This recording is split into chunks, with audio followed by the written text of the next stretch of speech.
नमस्कार मित्रों, आज़ादी का अमृत महोत्सव हम मना तो रहे हैं, लेकिन समस्याएं कुछ एक ऐसी पेचीदा हैं जो अभी तक हमें डसने से हट नहीं पा रही। उनमें एक सबसे बड़ी समस्या अभी तक पार्टीशन की, विभाजन से उत्पन्न त्रासदियों की है, जो अभी भी हमारे जहन पर भी सवार है, बिल्कुल उसी बेताल की भांति जिसका जिक्र हम लोग विक्रम बेताल की कथाओं में सुनते आए हैं। और ये बड़ी तकलीफ़ दे बात होती है कि एक बेताल को हम विकास के नज़रिए से, हम वैज्ञानिक प्रगति के नज़रिए से, हम प्रौद्योगिकी अर्थात जो आईटी के नज़रिए से हम उसको उतार के फेंकना चाहते हैं, लेकिन क्या करें, वो उतरता ही नहीं है। कोई ना कोई समस्या नई कुनमुनाने लगती है और वो भूत, वो प्रेत जो है, उसको अपने कंधों से या उसके चंगुल से मुक्त होना हमारे लिए संभव नहीं है। उस प्रेत को हम अपने कंधों से छिटक भी नहीं पा रहे, और ये समस्या मित्रों नित्य नए नए रूप लेकर हमारे सामने आती है। अब जो समस्या है जिसका जिक्र आज हम लोग आपस में बांट रहे हैं, जो या तो उधर छूट गई या रेड क्लिफ लेक रेखा के इधर छूट गई, काफिलों के साथ चलते चलते बच्चों की शक्ल में वो अपने काफिलों से जुदा हो गए। माँ बाप को हड़बड़ी थी कि जैसे भी हो सके सारे परिवार को यहाँ से निकाल लें सुरक्षित, और सुरक्षा की उस दौड़ धूप में उनके अपने बच्चे उनसे कहीं ना कहीं छूट गए। ख़ास तौर से बच्चियाँ जो थी वो ज़रूर छूट गई। जवान लड़कियों का भी हम लोग हिसाब किताब नहीं रख पाए। अब जब सारे अनुमान एकत्र हो रहे हैं तो नित्य एक नई समस्या हमारे सामने पैदा हो रही है, जिसके दर्द से मुक्त होना हमारे लिए बहुत ही मुश्किल होता है। अब इसमें एक तो वर्ग ये था छूट जाने वाले बच्चों का, दूसरा ये भी था कि जो जवान स्त्रियां या बच्चियां जिनका अपहरण कर लिया गया था, उनका क्या हुआ?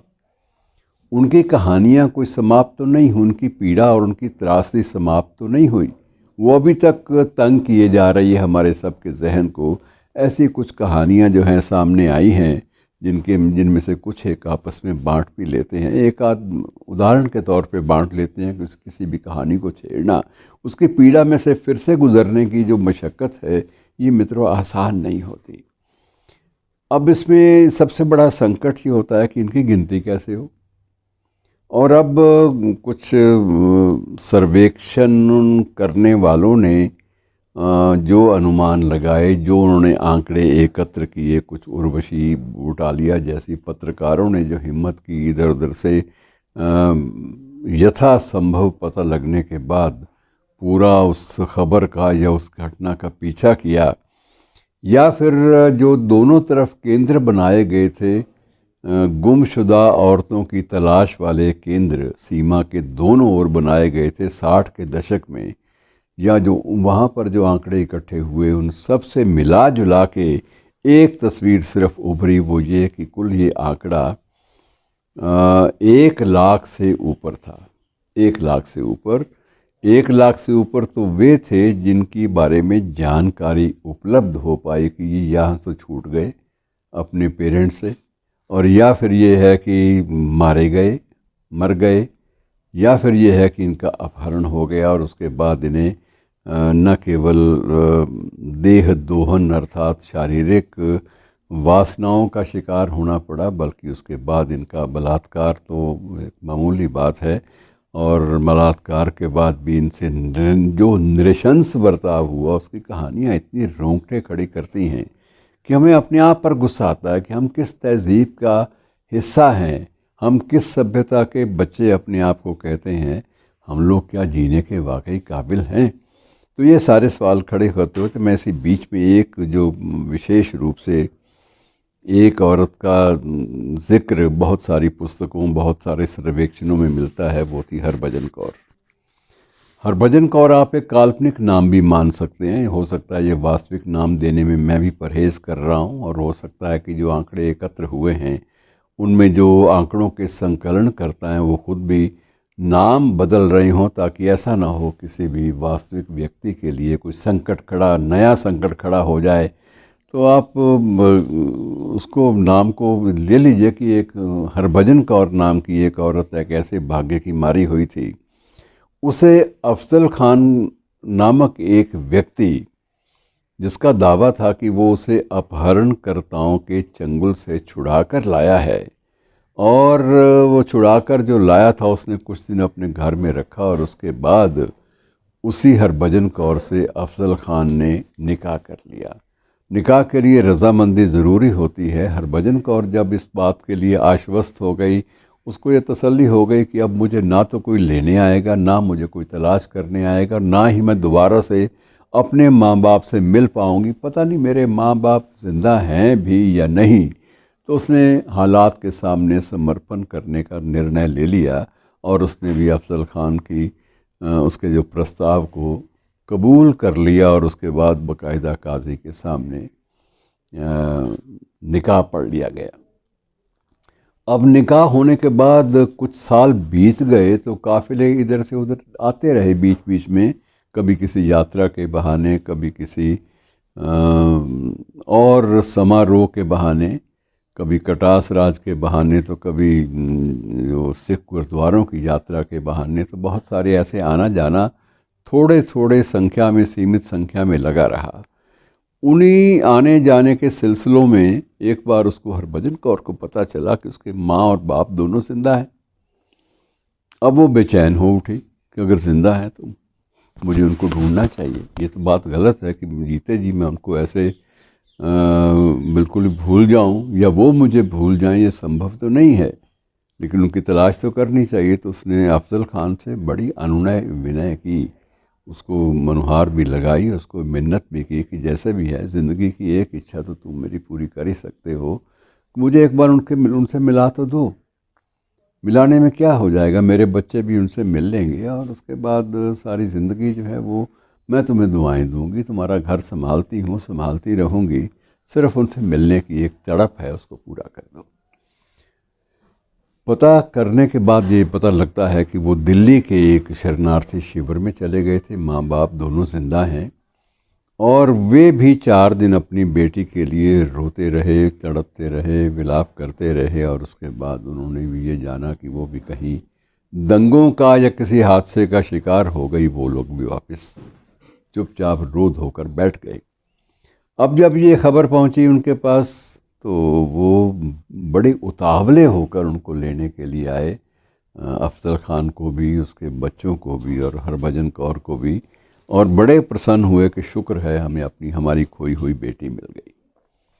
और इतने ज़्यादा वो भाव विवल हो उठे, भावुक हो उठे कि उनके लिए अपनी बेटी को भुला पाना या उसकी उपेक्षा करना संभव ही नहीं था। और 2-4 दिन के लिए जब वहाँ रह ली हरभजन कौर, तो उसे लगा कि अब तो मैं वापस जा ही नहीं सकती, और माँ बाप को भी लगा कि अब तो लड़की मिल गई है, जब जिंदा मिल गई है तब उसको कैसे छोड़ दें, हम नहीं छोड़ सकते इसको।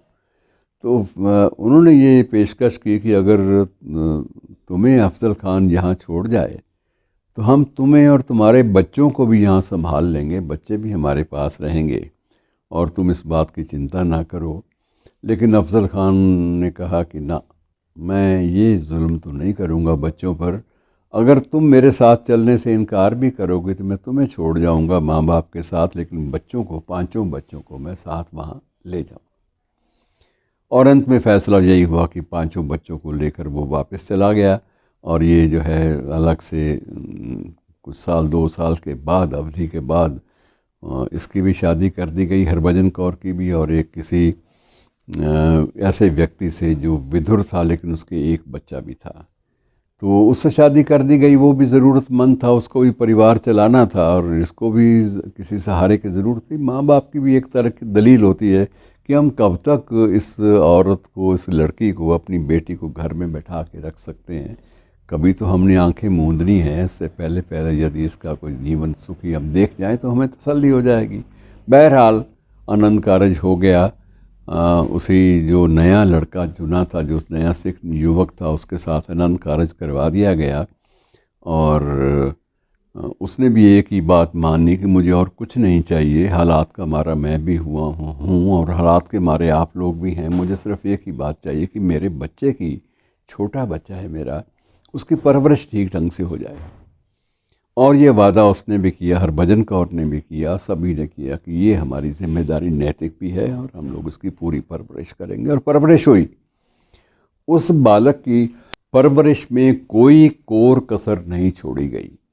और उसको फिर बाद में जब उच्च शिक्षा उसने प्राप्त कर ली तो उसने एक नौकरी के लिए आवेदन किया, लेकिन इसी बीच में उसको बताया नहीं गया लड़के को कि तुम्हारा अतीत क्या है, तुम्हारी असली माँ बाप कौन है। उसको छोटा बच्चा था।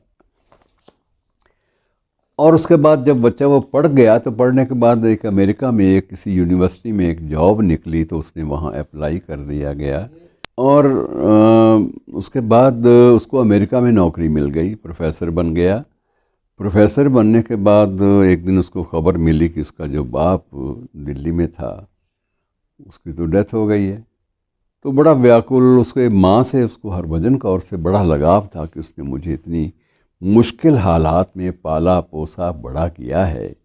और वो बड़ा व्याकुल हुआ और आखिर वो जब मिलने के लिए उससे आया, माँ से मिलने के लिए, अफसोस करने के लिए अपने पिता का, तो उसको लगा कि अब मैं माँ को जो छोड़कर यहाँ जा नहीं सकता, उसको साथ ही ले गया अमेरिका में। अब अमेरिका में जब माँ थोड़े दिन रहने लगी तो माँ ने सोचा कि अब मैं भी पता नहीं कब आंखें बंद कर लूँ तो कम से कम बच्चे को कहीं और से पता चला इसकी कहानी का तो ये बच्चा कितना दुखी होगा। तो माँ ने भी उसे सारी बात बता दी कि ये सारे हालात थे भाई, हमने तुमसे जानबूझकर छिपा कर रखा, लेकिन तुम्हारे ऊपर जान कुर्बान की और तुम्हारे लिए वह सब हमने किया जो सगे माँ बाप भी नहीं कर सकते। ये हमारा फ़र्ज़ था, हमें लगा कि तुम हमारे प्यार के, मोहब्बत के और इस सलीके के काबिल हो।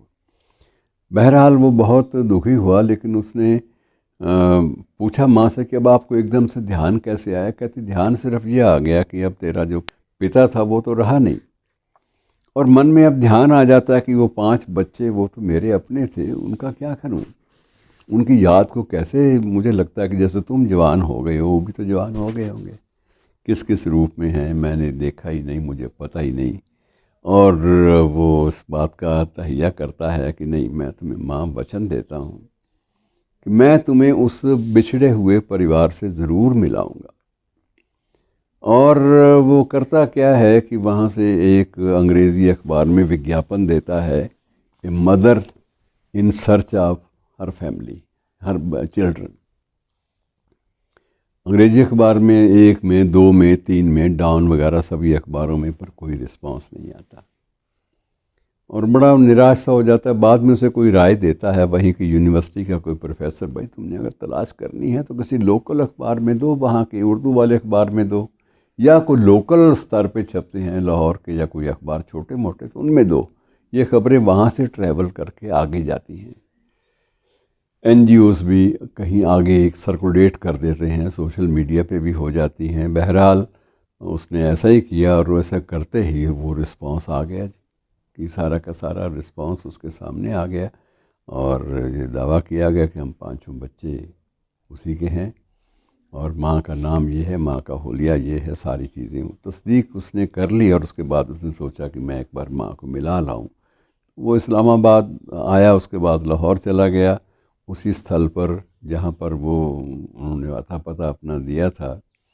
तो ये लंबी कहानी है मित्रों। इस दास्तान को आगे बढ़ाने से पहले सिर्फ इतनी सी बात है कि वो उसने अपने माँ के पूर्व परिवार को भी संभाला, सब कुछ किया, लेकिन माँ ने अब हठ पकड़ लिया कि मैं तो अब वापस तेरे साथ नहीं जाऊंगी, मेरी जान तो इनमें है, ये मेरे खून का रिश्ता है भाई बच्चे, मैं इनको छोड़कर कैसे जाऊं। तो ये स्थिति बड़ी विकट थी उस बच्चे के लिए। और ये सारा संकट जो है मित्रों, ऐसा संकट एक नहीं था, बहुत सारे संकट थे। फिर किसी और संकट को लेकर हम लोग बात कर लेंगे।